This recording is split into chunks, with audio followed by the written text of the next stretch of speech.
Hello everyone and welcome back again. So how you can see hidden folder and files in your Windows operating system. So let's suppose open the file explorer. Okay, go to C drive. Let's see.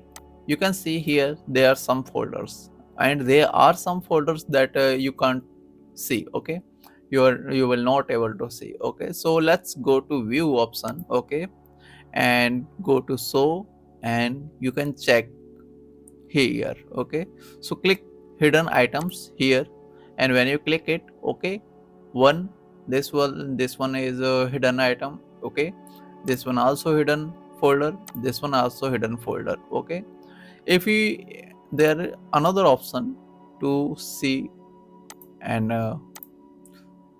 just click on three dots. Okay, go to options.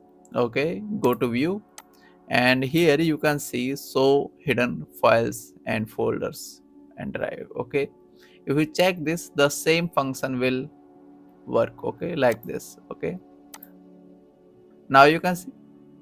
Okay, so this is another window 10 for window 10 other operating system.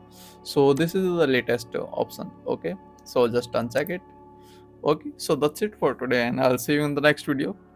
If you like this video, please subscribe this channel and press the bell icon. Thank you.